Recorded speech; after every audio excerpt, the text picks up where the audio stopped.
Hi hello ನಮಸ್ಕಾರ welcome back to my YouTube channel. ಇವತ್ತು ನಾನು ಎಲ್ಲರ ಫೇವ್ರೆಟ್ ಎಗ್ ರೈಸ್ನ ನಾನು ಮಾಡ್ತಾಯಿದ್ದೀನಿ. ಇದು ನಾರ್ಮಲ್ ಬೆಳಗಿನ ತಿಂಡಿಗೂ ಮಾಡ್ಕೋಬೋದು. ಬ್ಯಾಚುಲರ್ಸ್ಗಂತೂ ಹೇಳಿ ಮಾಡಿಸಿರುವಂತಹ ತಿಂಡಿ ಇದು. ತುಂಬಾ ಸಿಂಪಲ್ಲಾಗಿರುತ್ತೆ, ಸಿಕ್ಕಾಪಟ್ಟೆ ಟೇಸ್ಟಲ್ಲಂತೂ ಸಿಕ್ಕಾಪಟ್ಟೆ ಸಕ್ಕತ್ತಾಗಿರುತ್ತೆ ಅಂತಲೇ ಹೇಳ್ಬೋದು. ಸೊ ಹೇಗೆ ಮಾಡೋದು ಅಂತ ನೋಡೋಣ ಬನ್ನಿ. ನಾನಿಲ್ಲಿ ಒಂದು ಬಾಣಲಿ ತೊಗೊಂಡಿದ್ದೀನಿ, ಅದಕ್ಕೆ ಸ್ವಲ್ಪ ಸಾಸಿವೆನ ಹಾಕ್ತಾಯಿದ್ದೀನಿ. ಎಗ್ ರೈಸ್ ಮಾಡಬೇಕಾದ್ರೆ ಒಂದು 4-5 ಟೇಬಲ್ ಸ್ಪೂನ್ ಆಯಿಲ್ನ ಹಾಕ್ಕೊಳ್ಳಿ. ಏಕೆಂದರೆ ಎಗ್ನ ಫ್ರೈ ಮಾಡಬೇಕು ಅಂದರೆ ಸ್ವಲ್ಪ ಆಯಿಲ್ ಜಾಸ್ತಿನೇ ಇರಬೇಕು. ಸೊ ನಾನಿಲ್ಲಿ 2 ಹಸಿಮೆಣ್ಸಿಕಾಯಿನ ಸಣ್ಣದಾಗಿ ಹೆಚ್ಚಿ ಕಟ್ ಮಾಡಿ ಸೇರಿಸಿದ್ದೀನಿ. ಆ್ಯಂಡ್ 2 ಈರುಳ್ಳಿನ ನೀವು ಉದ್ದುದಕ್ಕಾದರೂ ಸ್ಲೈಸಸ್ ಮಾಡಿ ಸೇರಿಸ್ಕೋಬೋದು, ಇಲ್ಲ ಅಂತಂದರೆ ಈ ಥರ ನಾನು ಏನು ಮಾಡಿದ್ದೀನಿ ಆ ಥರ ಸ್ಲೈಸಸ್ ಮಾಡಿ ಕೂಡ ಹಾಕ್ಕೋಬೋದು. ನಾನು ಇದಕ್ಕೆ ಅಡಿಷ್ನಲ್ಲಾಗಿ ಕ್ಯಾರೆಟು, ಬೀನ್ಸು ಮತ್ತು ಎಲೆಕೋಸನ್ನ ಈ ಥರ ಸಣ್ಣದಾಗಿ ಹೆಚ್ಚಿ ಸೇರಿಸ್ಕೊಂಡಿದ್ದೀನಿ. ನೀವು ಯಾವ ಶೇಪಲ್ಲಿ ಬೇಕಾದ್ರೂ ಕಟ್ ಮಾಡಿ ಸೇರಿಸ್ಬೋದು, ಇದೇ ಶೇಪಲ್ಲಿ ಅನ್ನೋ ಥರ ಏನಿಲ್ಲ. ಅದಕ್ಕೆ ನಾನು 1 ಟೊಮ್ಯಾಟೋನ ಸಣ್ಣದಾಗಿ ಹೆಚ್ಚಿ ಸೇರಿಸ್ತಾ ಇದ್ದೀನಿ. 1 ಟೇಬಲ್ ಸ್ಪೂನ್ ಆಗುವಷ್ಟು ಶುಂಠಿ ಬೆಳ್ಳುಳ್ಳಿ ಪೇಸ್ಟ್ನ ಕೂಡ ಹಾಕಿ 1-2 ನಿಮಿಷ ಫ್ರೈ ಮಾಡಿಕೊಂಡೆ.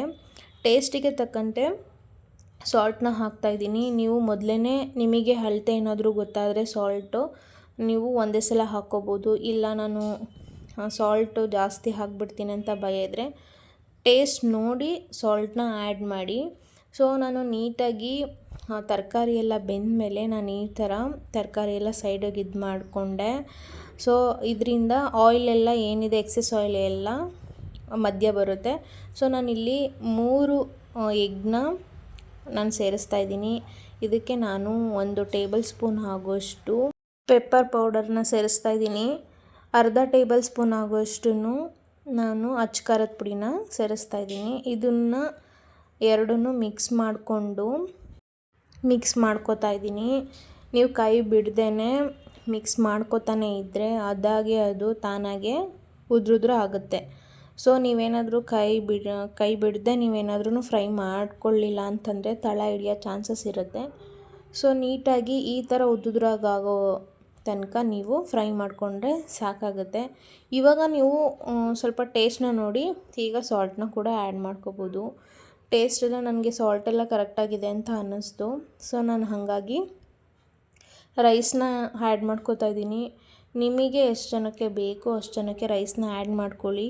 ಆ್ಯಂಡ್ ಎಷ್ಟು ಜನಕ್ಕೆ ಮಾಡ್ತೀವಿ ಅನ್ನೋದ್ರ ಮೇಲೂ ಎಗ್ಗೆಲ್ಲ ತೊಗೊಬೇಕಾಗತ್ತೆ. ನಾನಿಲ್ಲಿ 2-3 ಜನಕ್ಕೆ ಆಗೋಷ್ಟು ನಾನು ಮಾಡ್ತಾ ಇರೋದ್ರಿಂದ 3 ಎಗ್ ಸಾಕು ಅಂತ ಅನ್ನಿಸ್ತು. ನಾನು ಸ್ವಲ್ಪ ಕೊತ್ತಂಬರಿ ಸೊಪ್ಪನ್ನ ಹಾಕ್ಕೊಂಡು ನೀಟಾಗಿ ಮಿಕ್ಸ್ ಮಾಡ್ಕೋತಾ ಇದ್ದೀನಿ.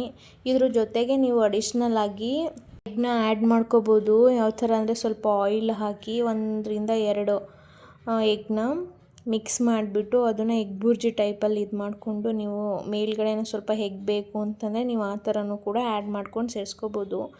ನೀವೇ ನೋಡ್ತಾ ಇರ್ಬೋದು ಎಷ್ಟು ಸಿಂಪಲ್ಲು, ಎಷ್ಟು ಬೇಗನೆ ಆಗುತ್ತೆ ಅಂತ ಹೇಳ್ಬಿಟ್ಟು.